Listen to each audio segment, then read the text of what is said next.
अब आते हैं कि भाई जो फूलन है उनके साथ क्या क्या गलत हुआ, है ना। जी। जैसे लोगों का एक पर्सपेक्टिव बना हुआ है कि भाई उनके साथ क्या क्या गलत हुआ। तो पहला आता है कि भाई उनकी छोटी उम्र में शादी हुई। दूसरा आता है कि भाई उनके ज़मीन पर कब्जा कर लिया गया। तीसरा आता है कि भाई उनको डाकू उठा कर ले गए। और चौथा तो ये तो बात एकदम ख़त्म हो गई कि भाई ठाकुरों ने उनका रेप किया और फिर उन्होंने उसका बदला लेने उनका के रेप लिए। हुआ था कि नहीं हुआ था? हाँ, चौथा यही आता है कि भाई उनका रेप हुआ। यही चार चीज़ आती है। तो हम पहली चीज़, भाई उनकी छोटी उम्र में शादी हुई, पहली चीज़ तो ये आती है। ठीक है जी। तो मैं आपसे चाहूँगा कि आप ये जो नाम है जरा इसका नाम और इसकी उम्र बता दीजिए, जो भेमई कांड में ये व्यक्ति मरे हैं। ये वाले ना? हाँ, ये सभी के नहीं, एक का बता दीजिए बस इसका। रामचंद्र सिंह। हाँ, उम्र और कितनी है इनकी? इनके पिताजी का नाम तो सिर्फ ये हिंदी में लिखी है। अच्छा, ये 16 साल है। 16 साल। ठीक है। ठीक है। और एक बार रामचंद्र सिंह। हाँ, ठीक है जी। तो क्या इनसे शादी हुई थी इनकी? नहीं नहीं, अरे भाई ये महिला है एक। जी। ठीक है। ये इनका नाम है मुन्नी देवी। जिस समय फूलन ने इनके पति को भेमई कांड में मारा तो ये खुद जो है करीब 12 साल की या 13 साल की। ठीक। तो इनकी भी छोटी उम्र में शादी हुई हुई थी, 12-13 साल में। ठीक है। और जब वो इनका पति उस भेमई कांड में उनकी मृत्यु हो गई तो एज ए विडो, एक विधवा के रूप में जीवन काटा उन्होंने। इन्होंने पूरा जीवन काटा और आज भी काट रही हैं। कोई भी न्यूज चैनल वाला, कोई भी पॉडकास्टर भेमई में जाके मुन्नी देवी जी का जाके इंटरव्यू ले सकता है। करीब आज 55 से 60 साल की इनकी उम्र हो चुकी है। ठीक है ना। तो 60 साल के आसपास इनकी उम्र है। तो ये जो छोटी उम्र का जो शादी का जो बात है, ये उस समय एक आम बात थी। शादी छोटी उम्र में हो जाती थी। और आप किसी भी परिवार में बात कर लीजिए कि भाई आपकी जो दादी हैं, ग्रैंड मदर है, उनकी शादी किस उम्र में हुई थी, आपके नानी की शादी किस उम्र में हुई थी, तो उसमें अधिकतर बताएंगे 15 साल में, 16 साल में, 14 साल में। पुराने टाइम में मतलब कॉमन थी ये जी। हाँ, शादी हो जाती थी। तो ये जो बार बार रोना पीटना किया जाता है कि भाई फूलन देवी की जो है बड़ी छोटी उम्र में शादी हो गई, तो ये बड़ा आम कल्चर था।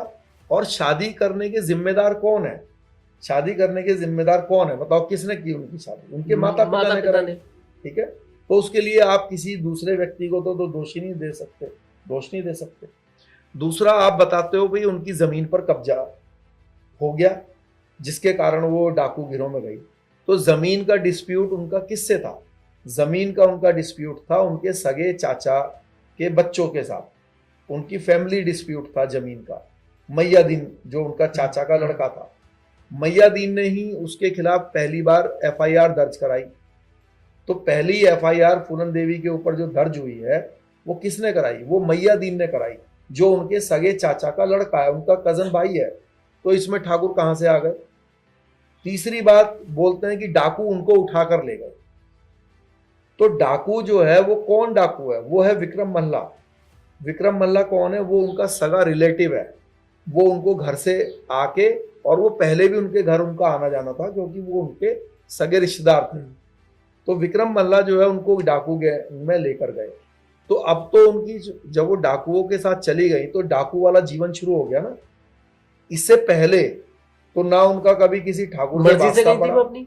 बिल्कुल मर्जी से गई थी। इसके लिए आप जो फूलन देवी हैं उनकी जो माताजी हैं उनका इंटरव्यू देख सकते हैं लल्लन टॉप पर। माताजी तो उनकी सही और सच्ची बात बताएंगी ना। भाई कोई फिल्म सच्ची बात बताएगी कि उनकी माँ सही बात बताएगी? माताजी सही बताएंगी। माताजी को ज्यादा जानकारी है क्योंकि जब गई होंगी तो उनको पता होगा क्यों गई, कैसे गई, कौन ले गया। तो उनके इंटरव्यू में ये बात स्पष्ट हो जाती है, आप देख सकते हैं उसको। अब आप आ जाइए कि भाई उनके साथ जो रेप की घटना जो फिल्म में दिखाई जाती है वो हुई या नहीं हुई, या किसने की। वो घटना जो है वो ये है कि जब जो इनका एंटी गैंग था, श्री राम, लाला राम और कुसुमा नाइन का, तो इन्होंने जब फूलन और उनके साथियों को पकड़ लिया, उनकी राइवलरी थी, तो उन्होंने जो है विक्रम मल्ला की तो हत्या कर दी। और फूलन के जो है जो कुसुमा नाइन थी उन्होंने कपड़े वगैरह फाड़ दिए। और हो सकता है कि इन लोगों ने, श्री राम लाला राम ने उनके साथ बदतमीजी भी करी हो, जो कि बिल्कुल जो है वो गलत है। अगर फूलन के साथ इन्होंने कुछ भी गलत किया है या किया था, रेप किया हो, मैं कहता हूं सिर्फ कपड़े भी फाड़े या कपड़े भी फाड़े हो, जो भी किया हो, लेकिन वो गलत है। फूलन को उनसे अपना बदला लेने का पूरा अधिकार मैं मानता हूं, ठीक है। तो क्या फूलन उनसे बदला ले पाई? आप गूगल पर सर्च कीजिएगा कि श्री राम लाला राम की मृत्यु कैसे हुई, और कुसुमा नाइन तो अभी 1 हफ्ता पहले ही उनका देहांत हुआ जी। तो आप मुझे बताइए कि जिन्होंने उनके साथ गलत किया वो, उनका तो उन्होंने कुछ करा नहीं, और जिनका कोई लेना देना नहीं था तो उनको जो है उनकी हत्याएं कर दी। भेमई कांड तो सिर्फ एक कांड है, इसके अलावा तो कई डकैती और भी के ऐसे मुकदमे कांड हैं दर्ज जो शायद खुलकर सामने नहीं आ पाए। नहीं, खुलकर सामने नहीं, उसकी चर्चा नहीं हुई, लेकिन उनकी जो फाइल बनी हुई है उसमें तो सारे वो डकैती के मुकदमे लिखे हुए ही है ना।